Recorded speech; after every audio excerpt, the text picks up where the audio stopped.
Bonjour mes amis, que Dieu vous bénisse,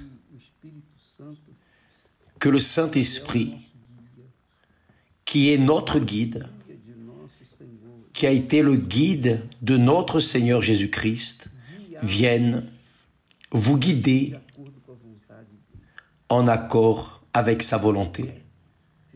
Qui veut, qui est disposé, disponible, qui veut se soumettre à la parole de Dieu, évidemment, se soumettra automatiquement au Saint-Esprit. Il guide, il oriente, il inspire, il fait en sorte que nous comprenions sa sainte parole.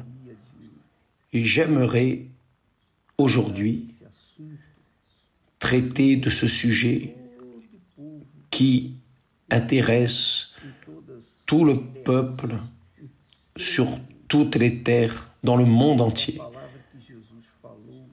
C'est la parole que Jésus a dite. Jésus a dit. Ce n'est pas un prophète ou un apôtre, c'est le propre Dieu qui a parlé. Il a dit,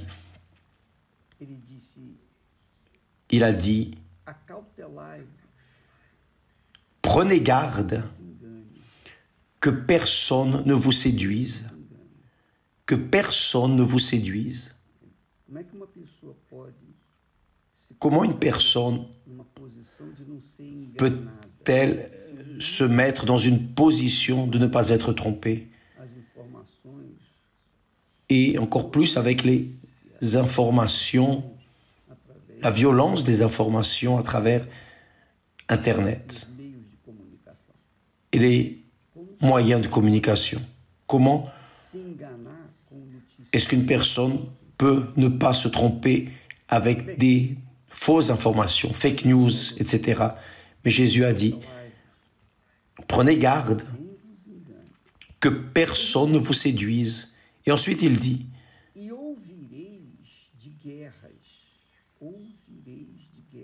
vous entendrez parler de guerre et de bruit de guerre. Que veut-il dire guerre et bruit de guerre? Des guerres, tout le monde, l'être humain est déjà habitué à entendre parler de guerre dès le début du monde. Mais actuellement, dans ces derniers temps, Jésus parle de bruit de guerre. Vous entendrez parler de bruit de guerre. Nous savons, vous savez, au sujet de la guerre entre la Russie et l'Ukraine, il y a des personnes qui sont en train de mourir tous les jours. L'Ukraine est en ténèbres parce qu'il manque la lumière, il manque l'énergie. Elle est dans l'obscurité. Et la faim, les maladies, les infirmités, tout cela, nous le voyons là, en Ukraine, aujourd'hui. Cependant, cela arrive aussi en Afrique. Il y a d'autres guerres dont personne ne parle. Il y a beaucoup de guerres dans ce monde. Et là, la question que je me suis posée, comment peut-on ne pas être séduit? Jésus a dit,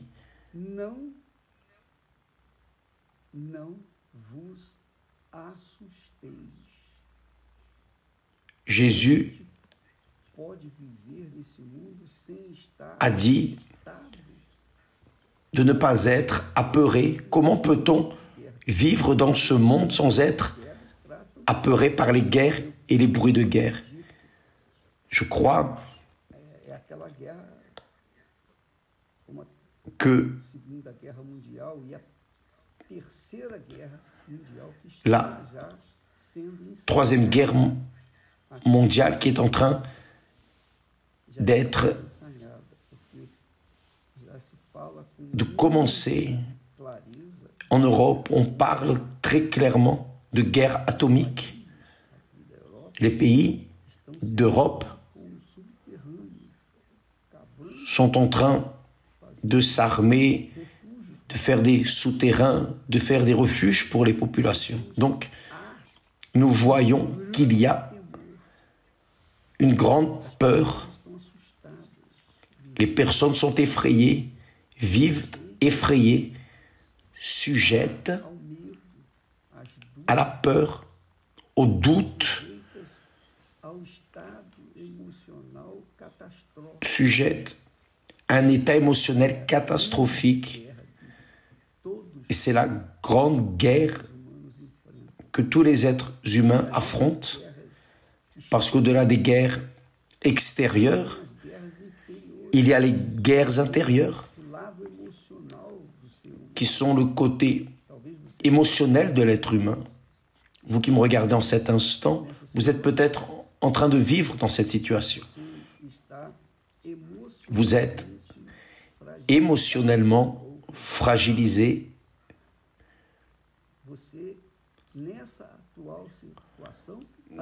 Dans cette situation actuelle, si vous avez une maladie, une infirmité, si vous avez un rhume, ce rhume se transforme en grippe et d'autres choses en plus. Tout peut arriver parce que le côté émotionnel, et je veux me référer spécialement à la peur, au doute, font que nous perdions même l'immunité. Vous saviez ça? Lorsqu'une personne est émotionnellement ébranlée, son immunité tombe. Comment va-t-on pouvoir vivre? Jésus dit, ne vous troublez pas. Gardez-vous d'être troublés.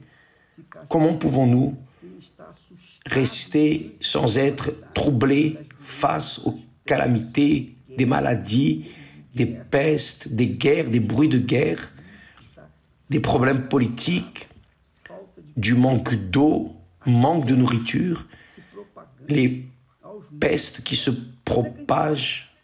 Comment peut-on vivre sans être troublé, sans toucher notre côté émotionnel? Il n'y a qu'une seule manière, mes amis, c'est de recevoir le Saint-Esprit. Seulement celui qui naît d'eau et d'esprit a le Saint-Esprit. Seulement celui qui naît de nouveau, comme a dit le Seigneur Jésus à Nicodème, est capable de surmonter toutes ces situations. Seul celui qui est né de Dieu est de Dieu. Seul qui est né de Dieu est enfant de Dieu. Le mondial, tout le monde est enfant de Dieu. Tous sont enfants de Dieu. Comment est-ce que tous sont enfants de Dieu si il y a des gens qui ne croient pas en Dieu? Ce n'est pas vrai. Oui ou non? Ah, je ne crois pas en Dieu, dit la personne. Et elles insultent même Dieu. Comment est-ce qu'une personne peut dire qu'elle ne croit pas en Dieu, elle insulte Dieu, elle offense Dieu et être enfant de Dieu? Ce n'est pas possible. Enfant de Dieu, mes amis, ce ne sont que ceux qui naissent de Dieu. Quiconque ne naît pas de Dieu n'est pas enfant de Dieu. C'est clair. Clair et net. Si vous naissez de Dieu, vous avez le Saint-Esprit. Si vous ne naissez pas de Dieu, vous n'avez pas le Saint-Esprit. C'est la raison pour laquelle Paul dit aussi que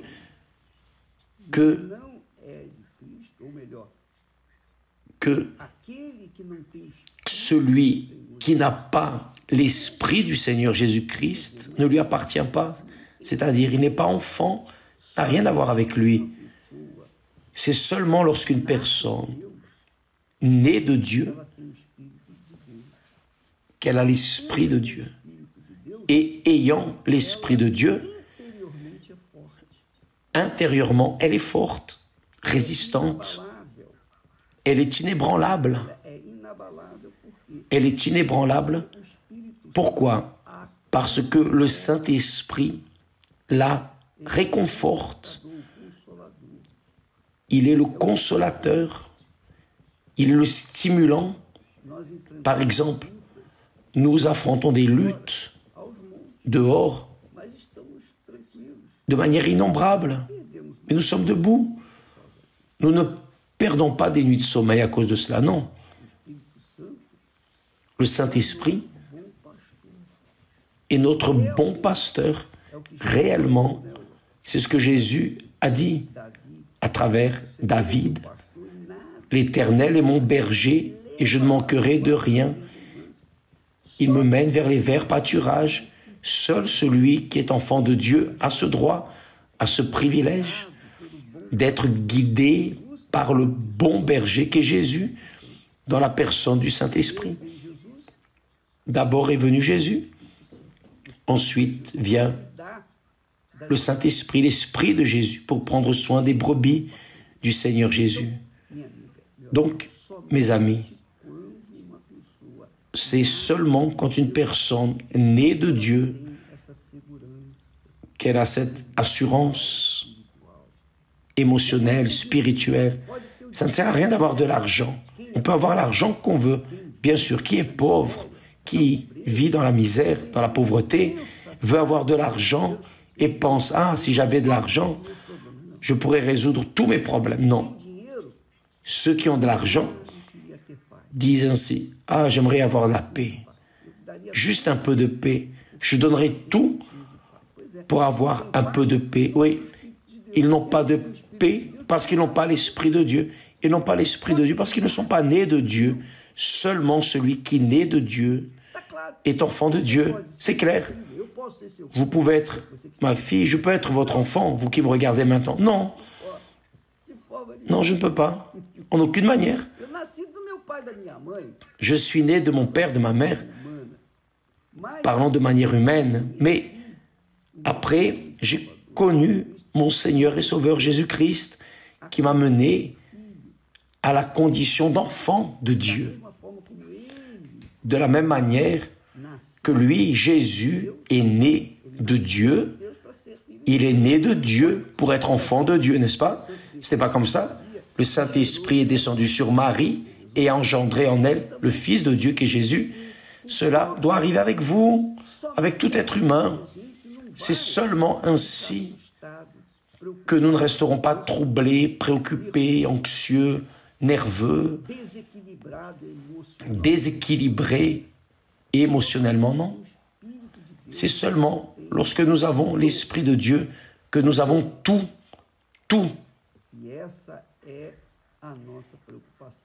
Et c'est notre préoccupation, notre fonction. Nous voulons mener aux personnes, non une religion, non une théorie, non une philosophie, non une doctrine, non une église.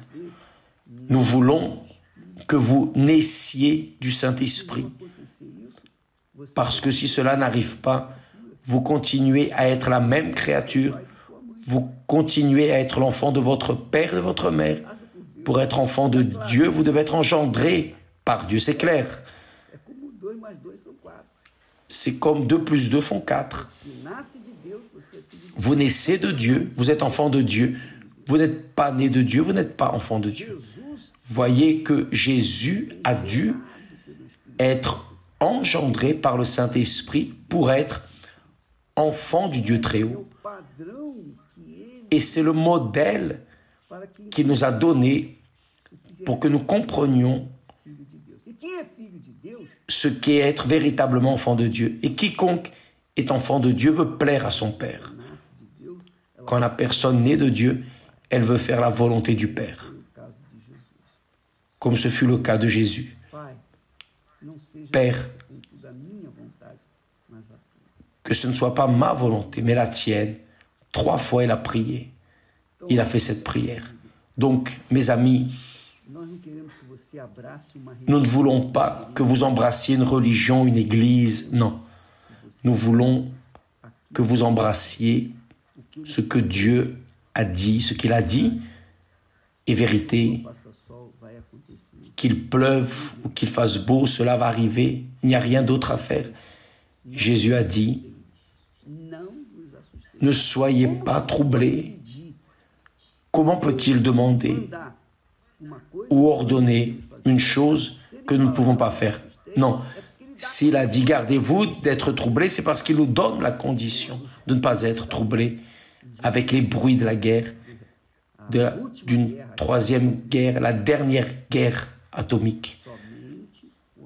C'est seulement lorsque nous sommes de Dieu que nous avons cette tranquillité, que tout est en train de se produire rigoureusement avec la volonté de Dieu, y compris notre vie. Je peux parler pour moi, d'ailleurs ma vie, parce que je sais que le Seigneur est avec moi. C'est ce que Paul dit, je sais que mon Rédempteur est vivant. Et à la fin, il me donnera la victoire. C'est notre foi.